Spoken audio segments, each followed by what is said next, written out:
Hello my all sweetie, welcome back to my channel. আজ আমি explain করব in love forever episode 2 part 2। Well, এপিসোডের শুরুতে নিনকে দেখায়। নিন ওর ফ্রেন্ডের সাথে কথা বলছিল।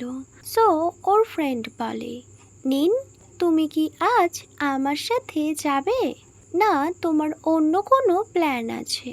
সো নিন বলে, নো, আজ আমি যেতে পারবো না।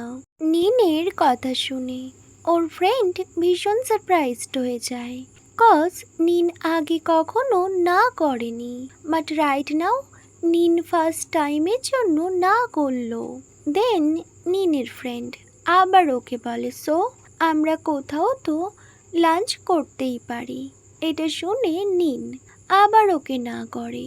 তো ওর ফ্রেন্ড বুঝতে পারে ব্যাপারটা ভীষণ সিরিয়াস। তো ওর ফ্রেন্ড বলে, নিন তুমি আমায় বলতে পারো রাইট নাও তুমি কি করতে চাইছো? নিন বলে, অ্যাকচুয়ালি আমায় ওয়েট করতে হবে, আমি একজনকে পিক আপ করবো, দেন আমি বাড়িতে যাব। এটা শুনে নিনের ফ্রেন্ড শ্রী বুঝতে পারে অ্যাকচুয়ালি নিন কার কথা বলছে। নিনের ফ্রেন্ড বলে, সিরিয়াসলি? তো নিন বলে, অ্যাকচুয়ালি আজ পিরাঞ্জ ডাইভ কোনোভাবে করতে চাইছিল না, আর আজ ওর একটা মিটিংও আছে। সো আমি আজ ওকে ড্রাইভ করে বাড়িতে নিয়ে যাব। ওয়েল, এটা শুনে নিনের ফ্রেন্ড ওকে একটু টিজ করে আর বলে, আমার লিটল ফ্রেন্ড ওর ওয়াইফের জন্য ওর হার্ট ব্রেক হয়েছে, বাট রাইট নাও ও এমন সিচুয়েশনের মধ্যে আছে যে ও কোনোভাবে নিজের ওয়াইফের উপর রাগও দেখাতে পারছে না। নিনের ফ্রেন্ড বলে, নিন তুমি প্লিজ পিরাঞ্চের সাথে একটু ভালো করে বিহেভ করো। এটা শুনে নিন বলে, ও এটা কোনোভাবেই ডিজার্ভই করে না। সো ওর ফ্রেন্ড বলে, আমি নোটিস করেছি রাইট নাও তুমি ভীষণ রুড বিহেভ করছো। ওয়েল, পিরাঞ্চও ভীষণ স্যাড। তো নিন বলে, I am very tired. Well, নিনের ফ্রেন্ড বলে, তুমি সব কিছু ঠিক করে নেওয়ার চেষ্টা করো, অ্যাটলিস্ট তুমি পিরাঞ্চের সাথে ভালোভাবে বিহেভ তো করো। এটা শুনে নিন ওর ফ্রেন্ডকে বলে, সো তুমি আমায় কী বলতে চাইছো, আমি সব কিছু সলভ করে নেই? তো ওর ফ্রেন্ড বলে, আমি এমনটা মিন করছি না, বাট আমি তোমায় বলছি তবু তুমি সব কিছু আরও একবার ভেবে দেখতে পারো। অ্যাটলিস্ট তোমার ডিভোর্স পর্যন্ত তুমি একটু স্পেসফুল থাকতে পারবে। ওয়েল, এদিকে তোমার ওয়ার্কের এতটাই প্রেশার, তার উপর তুমি বাড়ি গিয়ে রোজ যদি ঝামেলা করো, সো তোমার উপর অনেক প্রেশার আসতে পারে নিন। সো নিন বলে, ওয়েল আমি এই ব্যাপারটা ভেবে দেখব। দেন নিন সোফা থেকে ওঠে ও ওর পিরাঞ্জকে পিক আপ করার জন্য বেরিয়ে যায়। আদার সাইড পিরাঞ্জকে দেখায়। পিরাঞ্জ তো ওয়াইনের গ্লাস নিয়ে বসেছিল। অ্যাকচুয়ালি আজকের মিটিংটা অন্য দিনের মতো না, এই মিটিংটা ভীষণ ফেমাস একটা রেস্টুরেন্টে হয়েছিল, আর যেখানে পিরাঞ্জ আর ওর সব কলিগরাও প্রেজেন্ট ছিল। সাডেনলি রাঞ্জের কাছে ওর একটা কলিগ আসে আর বলে, আই নো রাঞ্জান, তোমার ওয়াইফ তোমায় ভীষণ এক্সপেন্সিভ ড্রিঙ্ক অফার করে, বাট তুমি দেখো তুমি একটুতেই কেমন ড্রাঙ্ক হয়ে যাও। বলে ওরা সবাই রাঞ্জানের উপর স্মাইল করতে থাকে। রাঞ্জান সবাইকে স্টপ করে দেয়। দেন ও একটা ড্রিঙ্কের গ্লাস নেয় আর একবারে পুরো ড্রিঙ্কসটা ও একদম খেয়ে নেয়। এটা দেখে ওই পার্সনটা রাঞ্জানকে বলে, আমি তো ব্যাস তোমার সাথে মজা করছিলাম, বাট রাঞ্জান তুমি এতটা সিরিয়াস কেন হয়ে যাচ্ছ?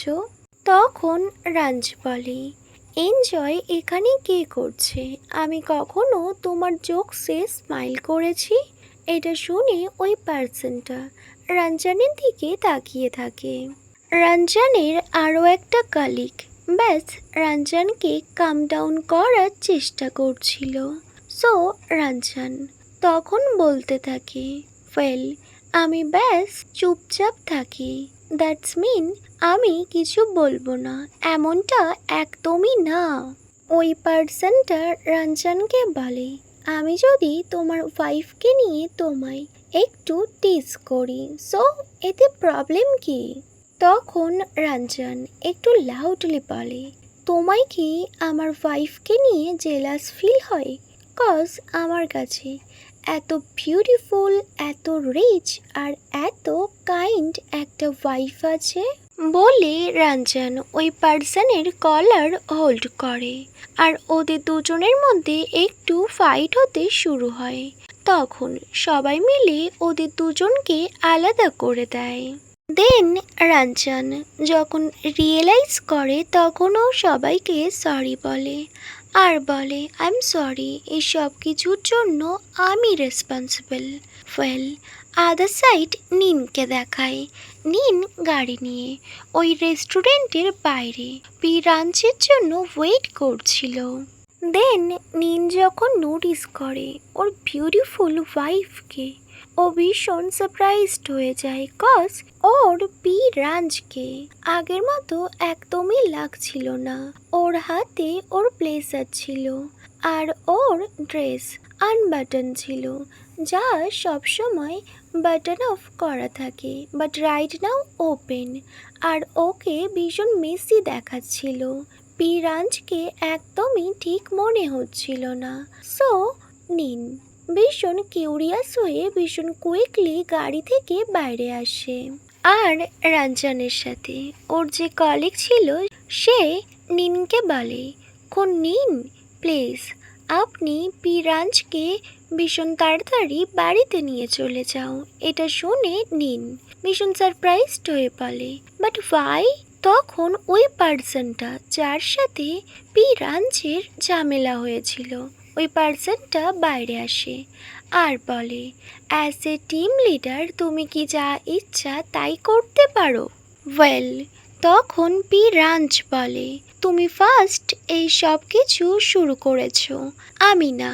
এটা শুনে ওই পার্সনটা বলে, আমি তো ঠিকই বলেছি, তুমি সত্যি তোমার ওয়াইফকে অ্যাবিউজড করো তাই না? আদার সাইড নিন ও তো কিছুই বুঝতে পারছিল না রাইট নাও এখানে ঠিক কী হচ্ছে আর ওর রাঞ্চের এমন অবস্থা বা কেন। বাট নিন ওই পার্সনটাকে টোটালি ইগনোর করে আর ও ওর রাঞ্চকে হোল্ড করে আর নিয়ে যেতে থাকে। এটা দেখে ওই পার্সনটা বলে, রাইট নাও তুমি এখানে এসো আর আমার প্রশ্নের রিপ্লাই দাও। এটা শুনে নিন অনেকটা অ্যাংরি হয়ে যায় আর ও এই পার্সনটার দিকে একটা ডেডলি লুক দেয় আর বলে, ওয়েল এটা আমার ওয়ার্নিং হিসেবে তুমি নিতে পারো, যদি তুমি প্রবলেম না চাও সো তুমি এখান থেকে চলে যেতে পারো। বলে ওর রাঞ্চকে হোল্ড করে আর গাড়িতে বসিয়ে দেয়। দেন ও ওই পার্সনটার দিকে আরও একবার দেখে আর ওখান থেকে বেরিয়ে পড়ে।